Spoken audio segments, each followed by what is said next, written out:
Esta semana, enquanto eu estava preparando essa mensagem, pensando, houve um momento também que eu recebi um vídeo que ajudou bastante na preparação. E eu fiquei pensando o tempo todo numa música, né? Que acabou, que o pessoal cantou aqui, tem pedido, né? Que diz do Ademar de Campos: antes eu te conhecia de ouvir falar, mas agora de contigo andar. Muito bom, Pai, fala conosco mais uma vez hoje. Nós reconhecemos que Tu conheces a cada um que está aqui, Tu conheces cada coração, e nós queremos ouvir a Tua voz. No nome de Jesus, amém. Muito bem, quero falar hoje com você sobre o coração frustrado. O controle para mim que está aqui. Um coração frustrado. Você já ficou frustrado? Já ficou frustrado, não? O que acontece? Você já passou por frustração? A gente passa por bastante frustração, não passa, não? Você está frustrado nesse momento na sua vida? Será que a gente sabe lidar com a frustração? A frustração faz parte da vida ou não faz? Faz. E às vezes o nosso coração fica frustrado. E quando o coração fica frustrado, a gente muda. O nosso comportamento muda. E dependendo do nível da frustração, isto pode ficar assim muito complicado. Às vezes nós chamamos, a frustração pode ser uma coisa pequena. A frustração pode ser uma coisa do tipo assim: você planejou, eu vou até o shopping, e lá nós vamos a tal lugar comprar aquele negócio em promoção. Você dirige, pega trânsito, chega lá, acabou. Não tem seu número. Ou então você vai lá e fala, não, e depois ainda vamos assistir um filme tal. Chega, esgotou o ingresso, não tem mais horário. Aí você fica frustrado. Mas é uma frustração que, tá bom, a gente faz outra coisa. Não é verdade? Mas aí pode ser que você alugue uma casa para passar as férias, e você aluga uma casa, faz um esforço, né? Aí quando você chega lá, descobre que as fotos da casa foram tiradas há 50 anos atrás, quando ela foi construída. Alguém já pegou um negócio desse? Eu já peguei. Quando já pegou? Chegou e falou, meu Deus do céu. Aí você reclama, manda mensagem para o cara do Airbnb e tudo, e não tem mais jeito. Não tem mais casa, você não tem grana para alugar outra, aí você tem que ficar lá. Umas baratas passam de vez em quando, tem aqueles cheiros no banheiro, você fala, meu Deus, é aquela frustração. E aí fala, bom, pelo menos vamos curtir a praia. Aí chove o final de semana todo. Então a frustração é a privação de satisfação de um desejo ou de uma necessidade. É uma privação de satisfação. Quer dizer, você queria muito e não acontece. Então a frustração, por definição, é isto, né?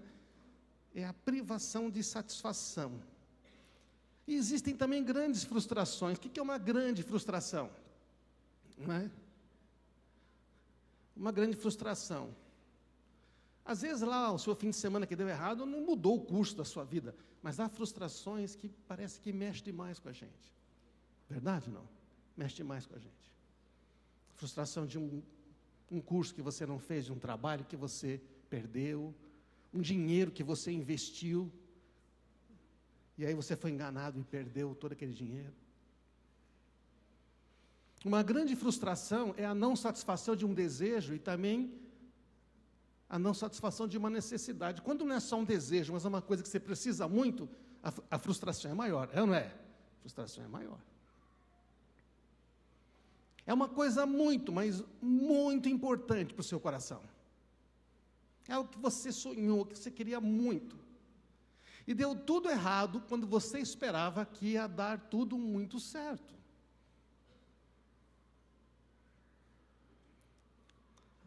Frustrações grandes podem ser, por exemplo, um casamento que se acaba. Não é?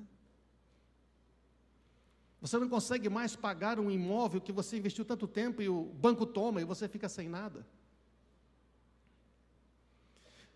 A grande frustração vem assim: eu planejei, eu trabalhei muito, eu lutei com vários problemas, eu fiz renúncias, eu paguei o preço, eu gastei tempo e dinheiro, eu me desgastei emocionalmente, eu obedeci a Deus, eu fiz tudo certo. Mas Deus, eu fiz tudo certo. E a vida não saiu como eu planejei. Esse tipo de frustração, ela é complicada, porque ele pode gerar até uma depressão. É sonho que desmorona. Não é assim, um fim de semana na praia que deu errado. É um negócio muito mais complicado. O coração fica frustrado. E aí vem aquelas perguntas. Quais são as perguntas? O que é que eu fiz para merecer isto? Eu fiz tudo certo. Por que é que deu tudo errado? A gente pensa ou não pensa? Pensa. Uma vez eu saí do shopping de Canduva, tinha vendido meu carro lá na agência, saí todo feliz, ia ligar para a Marisa, a gente morava perto. Quando eu estou entrando na Avenida de Canduva, eu bato o carro. Bato o carro porque destrói toda a frente, acaba com tudo. Cai o negócio, começa a vazar água, estoura o gás do ar-condicionado, fica um negócio horrível. E eu olho assim, outro carro não faz nada. A mulher olhou para mim e falou: desculpa aí, eu fui eu que bati. Pegou o carro e foi embora. Eu cheguei em casa, entrei, aborrecido, subi no meu quarto, deitei no chão e falei: o que é que eu fiz para merecer isso? Estou orando tanto para vender esse carro, que é difícil de vender. Achei um cara que compra e agora eu bato o carro. Deus, mas eu sou dizimista. Eu faço... Aí Deus falou: o que você está fazendo? Eu faço tudo certo, Não é assim? Se você dizima, faz tudo direitinho, não pode acontecer essa desgraça na sua vida, não pode. Eu estou deitado, Deus falou comigo: o que você está fazendo aí? Mas é que ele falou: o que é que você está fazendo aí? Então acabou, é isso? Então fui pego de surpresa. Falei: Senhor, me ensina a pensar certo. Você já imaginou o que é que eu posso fazer a partir dessa situação que você acha que é tão difícil? Eu falei: tu podes fazer coisas incríveis. Tu podes fazer coisas que eu jamais imaginei. Eu comecei a ficar feliz e dar graças a Deus. Obrigado, Senhor, porque eu bati o carro. Minha mulher falou: você ficou maluco, você subiu triste, chorando, depois você desceu dando risada. O que aconteceu para você? Eu só sei que nada, absolutamente nada, pode frustrar os planos de Deus. Os meus foram frustrados. Acontece que nem sempre eu consigo reagir assim, tá? Teve situações que eu fiquei tão frustrado que a minha mulher falou: está muito difícil conviver com você. Até quando você vai ficar aí? Alguns estão rindo, né? Sua mulher também falou isso para você? É? Ah, muito bem, pois é. Até o seu marido falou isso para você. Quem mora na mesma casa é que sabe, né? A vida não devia ser assim: eu faço tudo certo, eu honro a Deus, obedeço os mandamentos. Não deveria colher os resultados?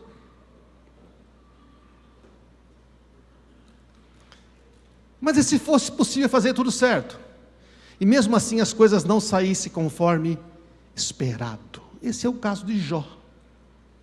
Ah, mas é impossível alguém fazer tudo certo como Deus quer. Mas teve um cara na Bíblia que fez, é um tal de Jó. Ele fez tudo certo. Sabe o que aconteceu com ele, né? Você sabe? Deu tudo errado para Jó. Vamos ver então rapidamente a história de Jó, para a gente entender essa questão da frustração. E por que coisas maravilhosas deveriam acontecer com pessoas boas, mas acontecem coisas ruins com pessoas boas? A gente não tem a pretensão de esgotar isso numa mensagem, mas a gente precisa entender a questão do coração, da frustração, e como é que a gente lida com isso. Havia um homem chamado Jó que vivia na terra de Uz, íntegro e correto, temia a Deus e mantinha afastado do mal. Tinha 7 filhos e 3 filhas. Era dono de 7.000 ovelhas, 3.000 camelos, 500 juntas de bois, 500 jumentas, muitos servos.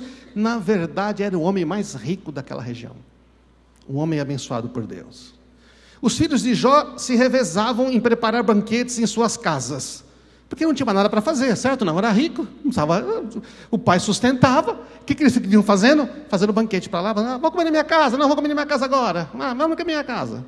E aí então, eles convidavam as 3 irmãs, e quando terminavam esses dias, Jó mandava chamar os seus filhos e purificava, levantava de manhã bem cedo, fazia sacrifícios em favor deles, porque Jó pensava, vai que eles fizeram alguma besteira, vai que eles pecaram, né? Então eu já vou garantir que os meus filhos estão perdoados. Olha como esse cara é bom, cuidava dos filhos. Essa era a prática habitual de Jó. E tem mais coisa, você pode ler em outros capítulos que Jó fazia as coisas, o cara era bom, o cara era íntegro, ajudava os pobres, dava conselho, o cara era bom. Certo dia os anjos então vieram à presença do Senhor, e Satanás, o acusador, o que ele é? O acusador. Veio com eles. De onde você vem? Perguntou o Senhor. Satanás respondeu, tive rodeando a terra. Estava observando o que acontece. É interessante, né? Estava olhando as pessoas, vendo como é que elas se comportam. E o Senhor perguntou, você reparou, meu servo Jó? Não há ninguém na terra como ele. Olha o que Deus fala de Jó, hein, gente? Deus está dizendo, Deus está dando um testemunho positivo de Jó. Ele é íntegro, correto, teme a Deus, se mantém afastado do mal. E aí o diabo respondeu, é verdade, mas Jó tem bons motivos, né, para temer a Deus. Tu puseste um muro de proteção ao redor dele, da sua família e de seus bens, e abençoaste tudo que ele faz. Veja como ele é rico. O que Deus está falando? Jó é assim porque ele está abençoado.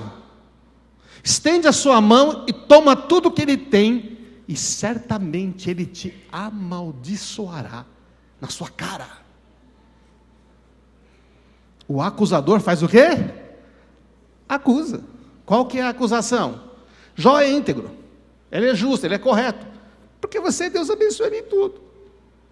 Eu duvido que quando as coisas começarem a dar tudo errado para ele, ele vai continuar te abençoando. Sabe o que ele vai fazer? Ele vai abandonar a igreja, ele vai deixar de ser dizimista, ele vai começar a resmungar, e vai dizer, a pior coisa que aconteceu fui eu ser cristão. E Deus fala, tá bom, então tira tudo dele. Você vai ver que ele não vai. O que acontece? No único dia, vem os inimigos, matam os servos de Jó, roubam os camelos, o outro rouba as riquezas, e o outro acontece que ele perde os outros. Eu vou ter uma desgraça atrás da outra. Os filhos estão comendo no banquete na casa do irmão mais velho, dá um temporal, um terremoto, desaba a casa, mata todo mundo. E Jó fica sem nada do dia para a noite. Sabe o que Jó diz? Deus deu, o Senhor tomou, louvado seja o Senhor. Ele não muda.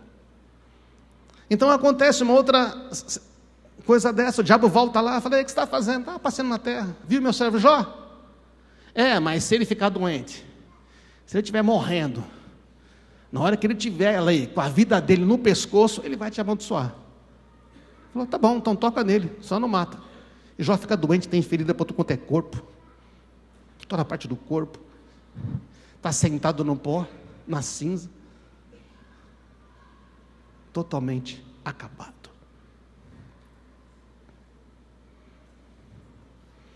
E agora? O que Jó fez para merecer isso? O que ele fez para merecer isso? Nada. Essas imagens que eu vou usar aqui, eu tirei do Bible Project, que é um site que ensina, que mostra como funciona a Bíblia, é muito interessante. Então o que acontece? Surgem 3 amigos que visitam Jó. Eles ficam uma semana sentados sem falar nada, tal orador de Jó, depois começam a falar.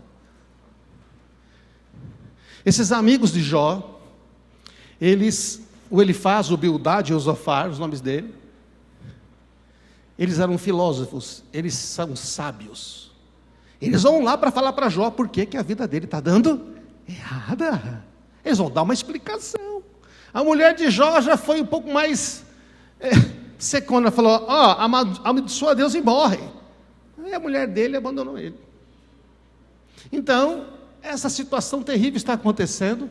E qual é a causa do sofrimento? Porque Jó, que era justo e íntegro, está debaixo do sofrimento terrível. Os 3 amigos querem provar para Jó que sabem a origem. Então, existe uma grande suposição na mentalidade desses 3 amigos, que é a suposição religiosa. Qual é a grande suposição? As ações humanas implicam na justiça de Deus. Se você é sábio, se você é bom, se você obedece a Deus, faz tudo certo, Deus vai te recompensar com sucesso. Mas se você é mau, se você é estúpido, se você é grosseiro, se você não obedece aos mandamentos, Deus vai colocar o que sobre você? Desastres e castigos. Essa é a mentalidade dos amigos de Jó. Que, aliás, é a mentalidade na maior parte da igreja, pregada em muitos lugares. Aperta os botões certos e Deus tem que abençoar você. É como se você conseguisse controlar Deus.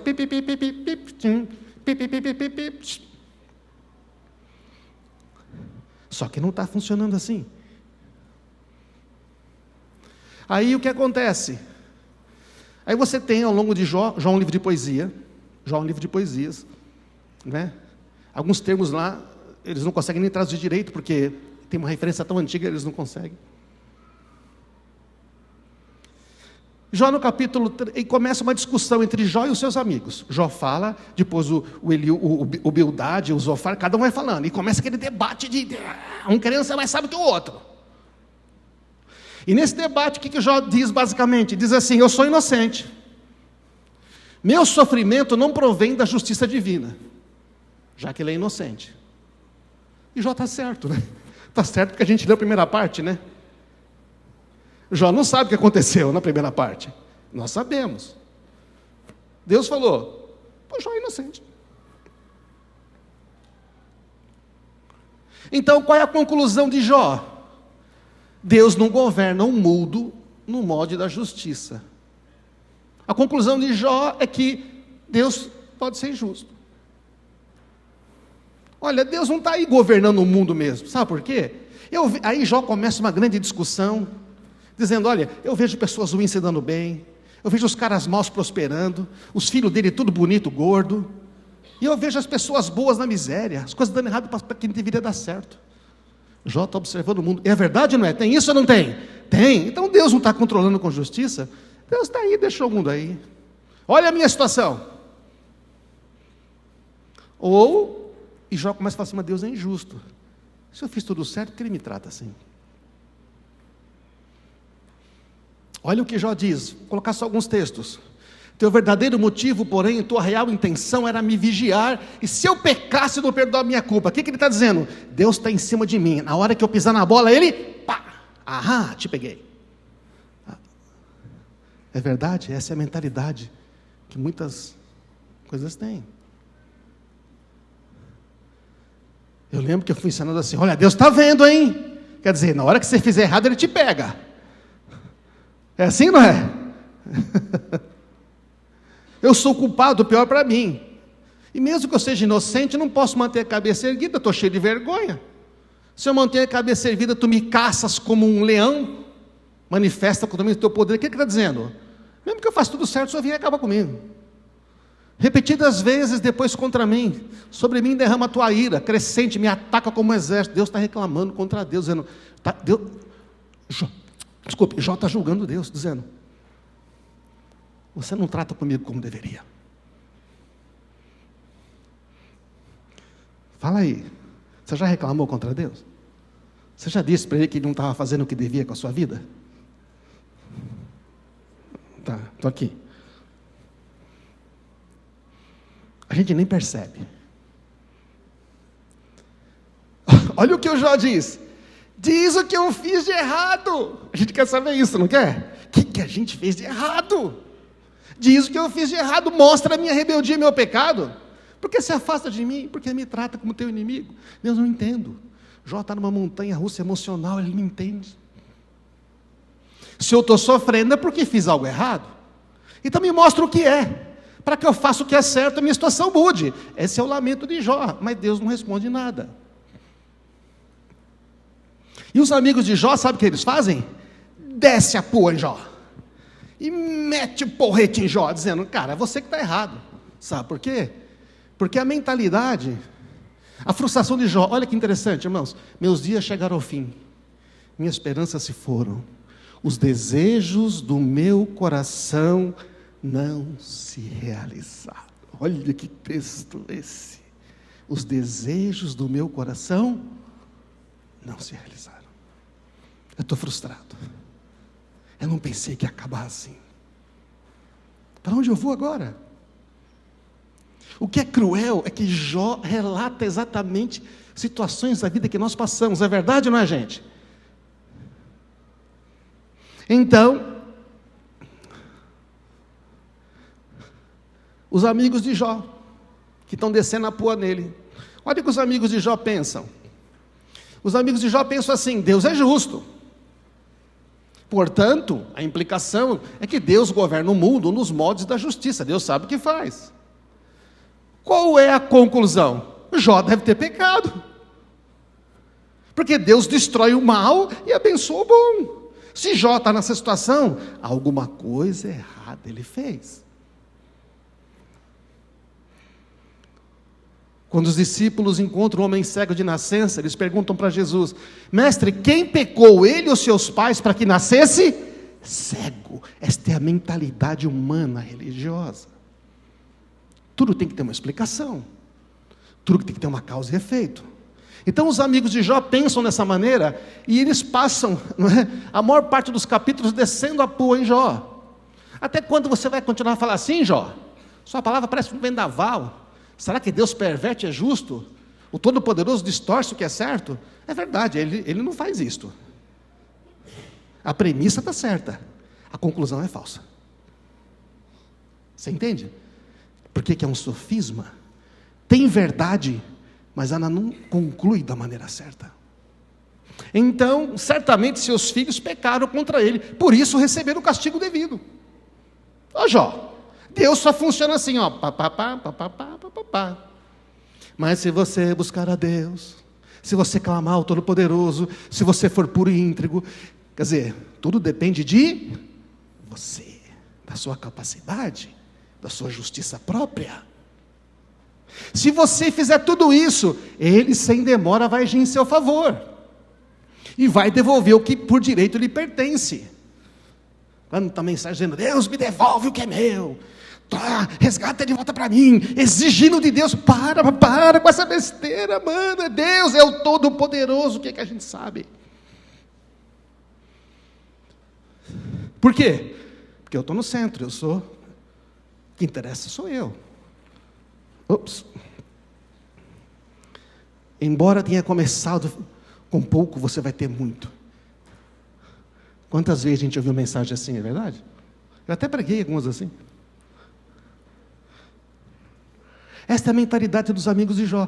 Quando acontece alguma coisa ruim no mundo, pensamos do mesmo modo que os amigos de Jó. Deus está julgando.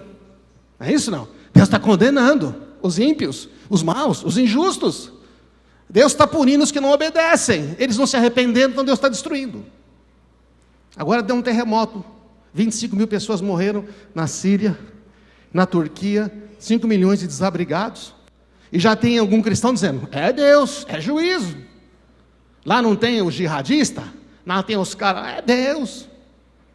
É mesmo. É tudo bandido lá. A Bíblia diz que, quando Abraão perguntou para Deus, o senhor vai condenar o culpado com o inocente? Longe disso, Deus falou, não vou. Tem alguma coisa muito errada com essa maneira medíocre, pequena, de colocar Deus numa caixinha. Estão entendendo, gente?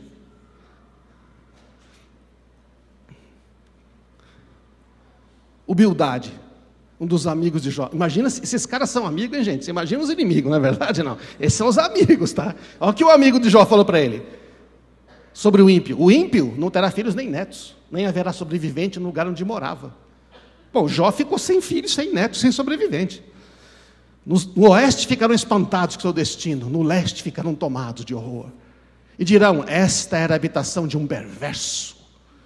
Este era o lugar de um homem que não conhece a Deus. Ora, Bildade está falando sobre a desgraça do perverso. Qual é a conclusão? Jó é mau e perverso, certo ou não? Porque ele perdeu tudo, as coisas deram ruim para ele.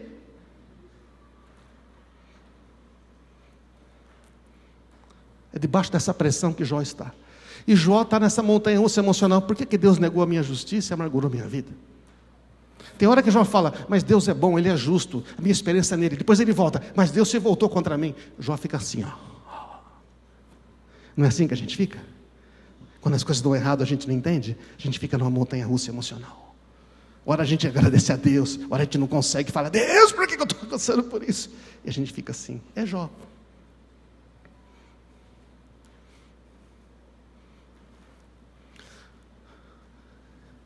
E Jó faz uma declaração, quando ele para de falar. Jó, no capítulo 31, ele afirma que é inocente. E Jó exige uma explicação de Deus. Eu assino a minha defesa, que o Todo-Poderoso me responda. Você já fez pergunta a Deus? Você já parou a orar e dizer: Senhor, o Senhor tem que me responder por que isso não acontece? Eu já fiz.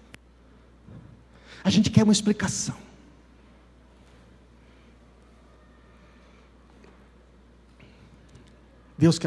Jó quer uma explicação. Aí surge uma outra pessoa, um tal de Eliú, filho de Baraquel, buzita da família de Rão. Ele era mais jovem que os outros, então ele ficou quieto, esperando os mais velhos falarem. Quando esse jovem começa a falar, ele estava muito indignado, porque ele diz assim: Jó se acha mais justo do que Deus. Jó acha que sabe mais do que Deus. E também ficou indignado com os 3 amigos, porque os 3 amigos não conseguiam responder aos argumentos de Jó, para mostrar que Jó estava errado. Então é mais um que vai argumentar. O Eliú, presta atenção, ele põe um outro raciocínio, que é o que a maioria hoje de nós aceita. O Eliú diz assim: olha, deixa eu dizer para você como é que funcionam as coisas. São todos eles cheios de arrogância. Todos eles acham que sabem. Eles dizem assim: Deus é justo. Deus governa o mundo nos modos da justiça, porque Ele é justo, Ele é bom. Conclusão: o sofrimento pode ser um aviso para evitar pecado futuro. O sofrimento pode ser para moldar o caráter. Porque se Deus não põe o sofrimento, você vai fazer besteira. Você vai destruir a sua vida. Então Deus, por ser justo e porque ama, Ele permite que você sofra para te dar uma coisa melhor. E diz assim: não acuse Deus, mano. Bom, o Eliú fala coisas mais certas. Mas será que isso aqui é verdade? Deus então põe sofrimento para a pessoa aprender? Bom, essa história é longa, não dá para falar aqui. Tem texto que diz que Deus infligiu o sofrimento quando não houve arrependimento. Jesus mesmo fala em Apocalipse isso, tá? Jesus fala em Apocalipse: dei tempo para que se arrependesse, mas ela não quer. Por isso vou prostrar na cama e vou destruir ela e aqueles que dormem com ela, dizem Apocalipse. Está executando o juízo. Mas nesse caso Jesus falou: eu falei, eu avisei, eu disse que estava errado, mas ela não quer se arrepender. Percebe que é diferente? É diferente do que o Eliú está dizendo aqui. De repente Deus me dá um treco que eu não sei de onde vem, então Ele quer mudar meu caráter. Bom, qual é o problema com essas 3?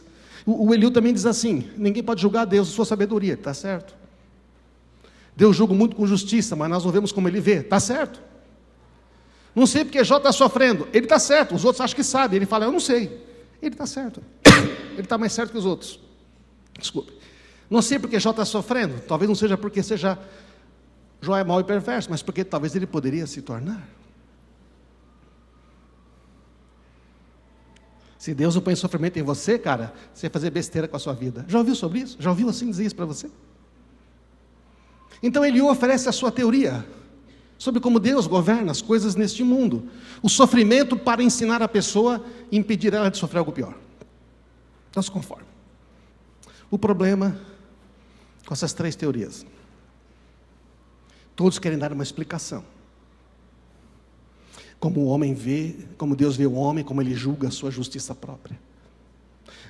Jó diz assim: Deus não governa esse mundo com justiça. Pessoas más prosperam e pessoas boas sofrem. Os amigos de Jó dizem: Deus governa esse mundo com justiça. Os bons e obedientes recebem bênçãos, os maus e rebeldes recebem destruição. E o terceiro, que é o Eliú, diz assim: Deus governa esse mundo com justiça. Ele usa o sofrimento para moldar o caráter, ou para impedir que o homem venha a pecar, ou sofrer algo pior. A gente costuma andar numa dessas 3, você sabia? São as filosofias humanas. São maneiras humanas de interpretar Deus.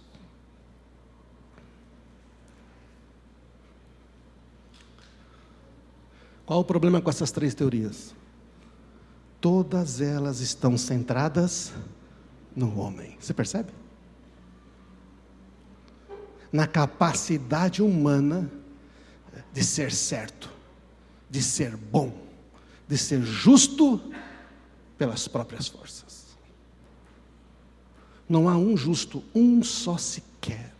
Todos se desviaram e se tornaram inúteis. Todos pecaram e estão destituídos da glória de Deus. Não há esperança sem um Salvador.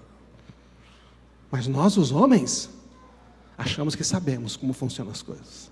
Nós costumamos ensinar uma dessas 3 teorias. Ensinamos para os nossos filhos. Vocês estão presentes aí, gente?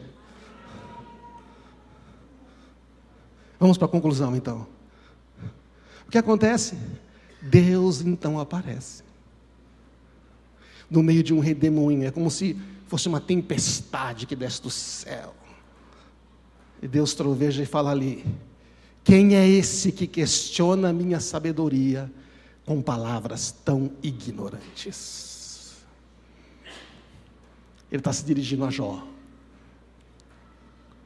Quem é esse que encobre o meu conselho com palavras sem entendimento? Quem é esse que obscurece a minha sabedoria sem saber o que está falando? E Deus se dirige a Jó. Já pensou Deus respondendo para você? Ainda bem que temos o Espírito Santo que responde para nós. Bom, não sei se dá para você enxergar esse desenho aqui. Deus começa a falar: ô Jó, onde você estava quando eu lancei os fundamentos da terra? Jó, quando eu criei as estrelas, estabeleci os planetas, você estava lá? Fala, porque você devia estar, né? Você sabe de tudo, né, Jó? Nossa, Deus pega assim pesado com Jó. Fala assim: me diz para mim, tá, tudo bem, você não sabe da terra, diz para mim, como é que funciona quando a luz vem, o sol? Me fala se você entende da rotação e dos movimentos dos astros do universo. Já mudou. Então, tá bom, então me fala, você sabe como é que as cabras monteses comem? Como é que elas têm filhotes? Você sabe como é que as corças têm seus filhotes? Sabe quanto tempo dura a gestação dela? Hoje a gente deve saber, né? Hoje a gente foi lá, fotografou, alguém filmou, né? National Geographic. Mas nem isso eu já sabia. Você sabe como é que funciona? E os leões, ele começa a falar da natureza. Fala: você não sabe de absolutamente nada. Você não sabe das coisas aqui que tem na terra. Você quer falar de justiça? Quer falar de desígnios? Então o que acontece? Jó acha que sabe como Deus funciona. Se faz assim, acontece assim. Se faz assim, acontece assim. Deus funciona assim. Esse é Deus, bem colocado numa caixinha quadradinha bonitinha. E aí Deus está mostrando para Jó que, na verdade, o ponto de orgulho de Jó é que Jó acha que possui perspectiva suficiente para fazer todas as afirmações. Em outras palavras, Jó está dizendo: eu sei como funciona. Você acha que sabe governar esse mundo? Deus pergunta para ele: você está numa posição que consegue entender e julgar as coisas para fazer afirmações? Você está entendendo, irmãos? Quantas vezes nós nos colocamos numa posição que a gente acha que sabe? Quantas vezes você já deu a solução para o Brasil? Deu a solução para o mundo? Você acha que você sabe? Então, esse quadrinho mostra o seguinte: Jó supõe que conhece como Deus faz as coisas. Ou seja, Jó está dizendo o seguinte: eu tenho tal sabedoria e tal inteligência que eu consigo saber de tudo. E Deus está falando para ele assim: ô mano, você tem uma perspectiva muito limitada, você é homem, você não entende nada, você está aí no seu mundo pequeno, dentro de uma fração de tempo, num negócio muito pequenininho. O que é que você entende do universo para discutir comigo? Estão entendendo, irmãos? Jó está discutindo de igual para com Deus. Qual é o ponto de Deus? Jó não tem um ponto de vista universal. Cara, você não tem conhecimento. Você não sabe o que você está falando. Jó não está em posição de acusar Deus. Deus fala para ele assim, num certo momento, lá em Jó 40, tá bom, Jó, como é que você faz então? Quer tentar ser justo? Me diz como é que você faria com todas as injustiças do mundo? Como é que você faria com os assassinatos, com as mentiras? Você sabe, conhece os corações dos homens? Você conhece as intenções? Você, Jó, saberia dar a cada um segundo a sua obra? Mas nós sabemos, né? Tanto que nós oramos e falamos: Deus, devia acontecer isso com aquela pessoa. A gente se coloca na posição de Deus e fica querendo que aconteçam certas coisas. É verdade, não é? Julgando.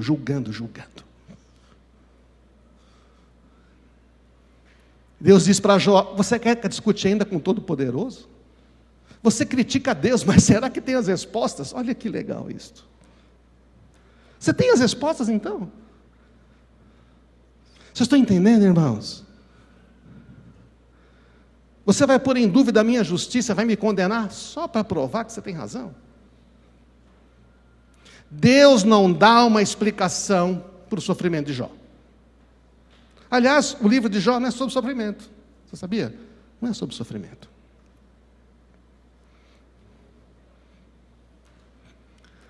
O resumo, a gente vai ver isso com mais tempo, nós temos cursos que explicam melhor aqui. O resumo é o seguinte: Deus criou um mundo muito bom, organizado, muito bonito. Esse mundo é lindo, né? Tem coisas maravilhosas. Só que esse mundo é imperfeito, tem coisas que... Né? É um mundo selvagem, é um mundo perigoso. Vai lá, passa a mão no leão. Fala: ai, que juba linda que você tem, leão, grande criação de Deus. É perigoso. Vai lá e fala: nossa, olha como a cobra, como ela se movimenta na terra, você é tão bonitinha. Morre. A questão é o seguinte: por que há tanto sofrimento no mundo? Resposta: vivemos num mundo maravilhoso, que não foi criado para evitar sofrimento. Não foi esse o objetivo. Porque aqui, o que uma pessoa ruim faz, afeta muitas pessoas boas. Afeta ou não afeta? Afeta. Funciona assim este mundo. Então a gente acha que Deus não é justo. Mas a questão é que esse mundo foi entregue aos homens. Os homens é que estão fazendo isso. Então Jó diz: você é injusto. E Deus diz: você não está numa posição para afirmar isso. Quem é você? Estão entendendo, irmãos? E aí Jó fala: eu exijo uma explicação. Resposta de Deus: eu quero que você confie na minha sabedoria. Você não pode confiar em mim? Eu sei o que eu faço. Depois de todo esse discurso de Deus, Jó chega à grande conclusão. Jó aprende que ele não conhece verdadeiramente a Deus. Jó descobre que ele tinha as bênçãos, mas não tinha o próprio Deus. Ele chega a dizer, no meio daquele discurso: por que não me deixa? Por que não deixa eu ver a minha vida? Tipo assim, me dá as bênçãos aqui, não interfere comigo. O foco de Jó e seus amigos estava na vida boa que Deus dá aos que são justos por suas forças, e não no próprio justo, que é Deus. Só há um justo. Só Deus é bom, só Deus é justo. Então qual é o foco de Jó dos amigos? Em tudo que consegue obter, nas coisas boas, nas bênçãos. Então os amigos fazem o quê? Julgaram Jó. E Jó julga a Deus, dizendo: Deus não é bom comigo, ele é justo.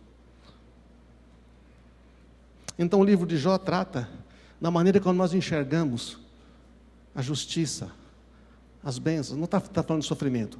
A questão está falando que como Deus age neste mundo. Mas a grande verdade, irmãos, é que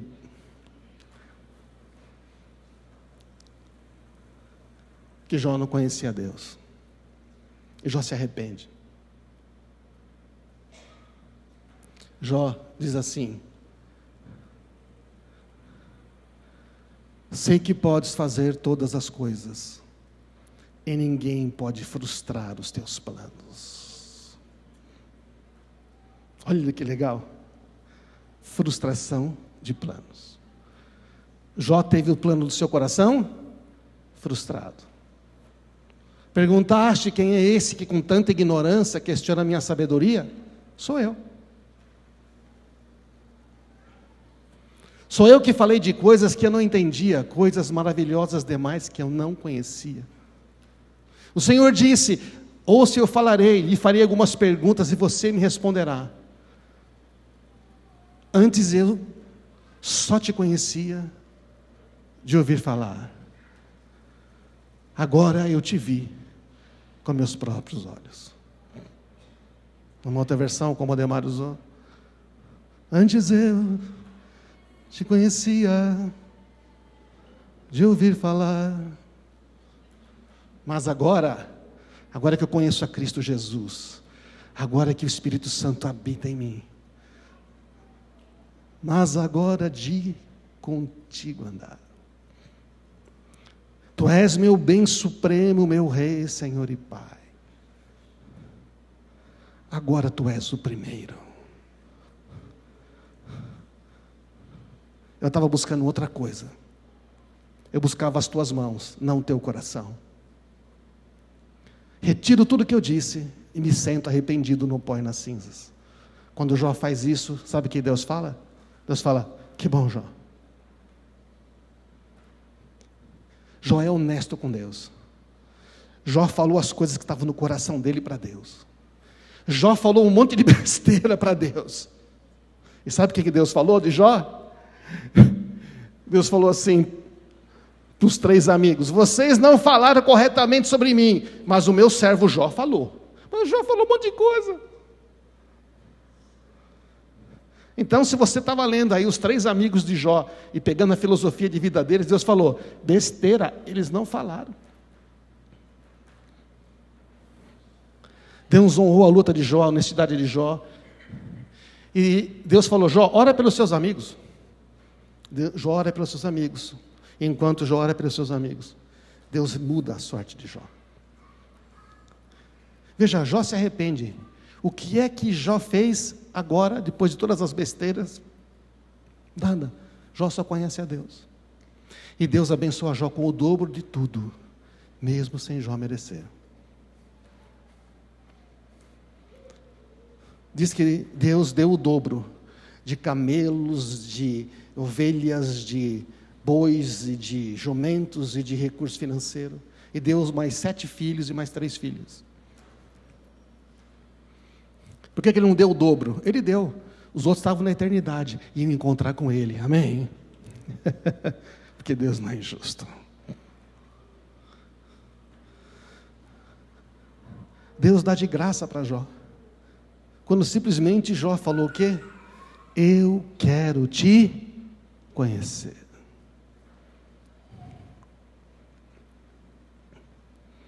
Meus dias chegaram ao fim, disse Jó.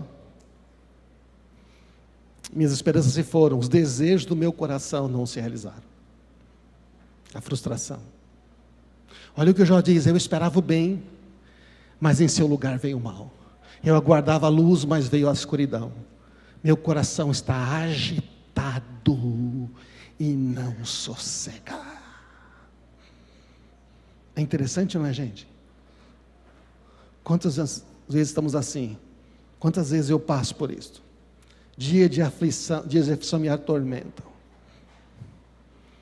E eu penso: puxa, mas Deus é bom. Se Deus é tão bom, por que não está me respondendo? A grande resposta é que a gente não sabe. Mas uma coisa a gente sempre tem que considerar: A frustração tem a ver com a insatisfação. O desejo do meu coração não foi satisfeito e eu fico frustrado.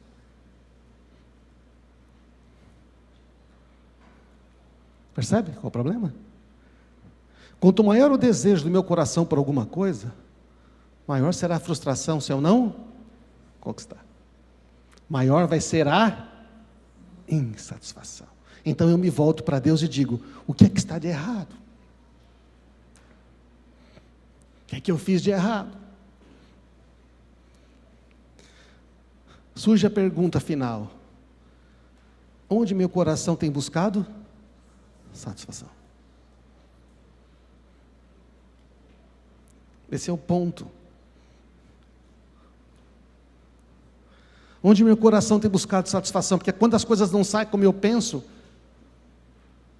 acabou a vida, acabou tudo. Jesus falou: onde seu tesouro estiver, ali também estará o seu coração. Oh, isso é muito poderoso. Pode subir a banda aqui. Onde o seu tesouro estiver, ali estará o seu. Onde está o nosso coração? Onde está o seu? Onde está o meu? O que ele está buscando? E quando isso não for conquistado, como é que você vai ficar? Meu coração pertence ao que eu dou mais valor. Diga isso. Conseguimos dizer essa frase? Ela é verdade ou não é? Meu coração pertence ao que eu dou mais valor. Ai, uma vida boa, abençoada, conquistar esse trabalho. E pode ser coisas boas. Um ministério, uma família, ter filhos maravilhosos, ter netos, ter filhos.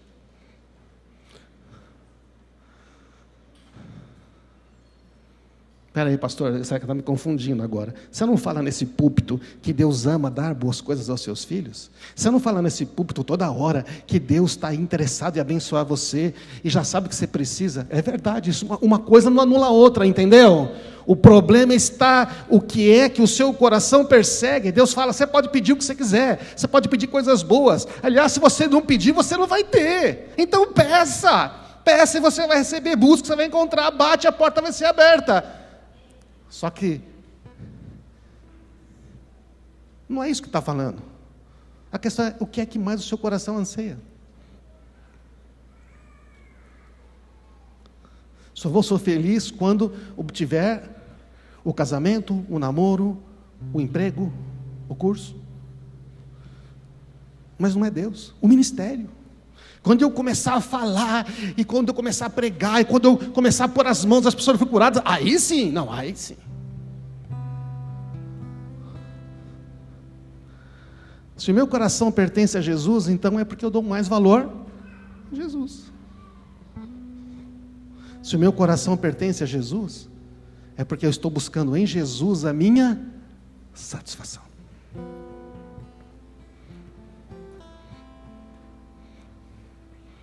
Essa é a grande conclusão. Jó está buscando o quê? Eu não te conhecia. Ou eu entendi. Eu estou andando na margem. Nunca te conheci. Eu vivo atrás das bênçãos. Eu vivo atrás de uma vida melhor. Eu vivo tentando fazer a minha vida dar certo. Mas eu não vou falar contigo. Eu não te busco de manhã. Eu não digo para ti: tu és... A gente canta aqui, né? És meu tesouro, não é? Cantamos: não vim atrás de bênçãos, mas é verdade. Quando tira as bênçãos, a gente fica, nossa, perdidão. O que é realmente importante para mim é onde meu coração busca satisfação. Então nós devemos perguntar: Senhor, o que realmente meu coração está buscando? Onde eu espero obter satisfação? Se eu busco a minha satisfação em Jesus, não nas bênçãos, não, Jesus é a minha satisfação. Então por que eu fico tão frustrado quando a bênção não chega? Por que eu fico tão frustrado quando o plano dá errado? Quando coisas ruins acontecem? após eu fazer tudo certo? Por que me domina o meu coração quando essas coisas dão errado? Deus não é maior? Quando eu busco satisfação em alguma outra coisa que não Deus, eu acabo sempre frustrado. Pode ser até coisas boas. Não estou falando que alguém está buscando satisfação em pecado, buscando satisfação em pornografia, não, estou buscando satisfação em coisas boas. Ter uma família, ter um bom trabalho, fazer o bem.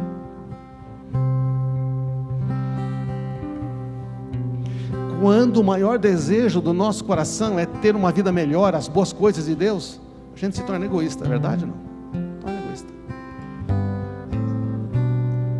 Passamos a buscar Deus pelas bênçãos que Ele pode nos dar. Então há uma competição no nosso coração. Em vez de buscar Deus o Pai, a gente busca as boas coisas que Ele pode nos dar. Não trata de ser uma coisa boa ou ruim. A questão é estar em ser outra coisa que não o próprio Jesus, outra coisa que não o próprio Pai. De repente, para acabar a sua frustração, você teria que tirar o foco e começar a buscar o Pai mesmo. Você teria que começar a buscar a Deus mesmo, a Jesus mesmo, falar: só Tu és a minha alegria. Ainda que a figueira não floresça, não haja fruto na vide, o produto da oliveira minta, todavia confiarei em Ti. Deus quer dar boas coisas, sim. O problema, qual é o desejo número 1? Qual é o desejo número 1? Pode desejar as outras coisas? Pode. Mas qual que é o número 1? Qual que é o acima de todos?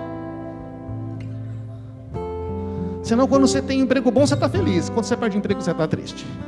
Quando você está tudo certo com seus filhos, você está feliz. Quando um deles tem um problema, você fica no... Então você fica sempre assim. E o Senhor falou: o problema é que o seu coração está preso em alguma coisa que não sou eu. Só eu tenho a resposta. Eu sou a resposta. Eu sou o Yahweh.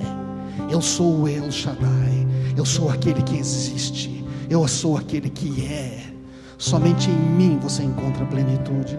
Somente em mim você encontra a resposta. Somente em mim você encontra a satisfação. Por isso Jesus falou: se você buscar a mim, a sua alegria vai ser completa.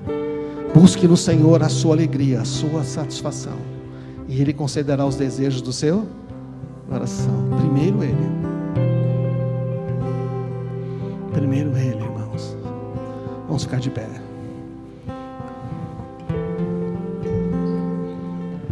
Coloca a mão no seu coração. Talvez você tenha que lidar com frustração, mas se a frustração está dominando demais seu coração, é porque o seu foco, o meu foco, eu me incluo, tá, irmãos? Eu passei por frustrações recentemente. Eu passei dias muito difíceis, dias que eu fiquei pensando, mesmo sabendo que não devia pensar, mas eu pensei. Mesmo conhecendo, eu fiz a pergunta: por quê? Mas por quê? Parecia tudo tão certo. O que fiz de errado, Senhor? Eu não devia ter feito essa escolha.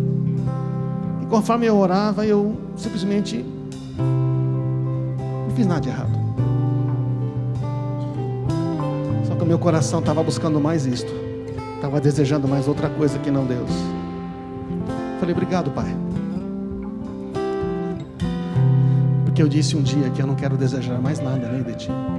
O Senhor está me ajudando. Deixa eu dizer para você, meu irmão, no final do Jó diz assim, Deus está dizendo: eu posso conseguir tudo que você precisa num piscar de olhos. Eu posso dar tudo o que você tem assim.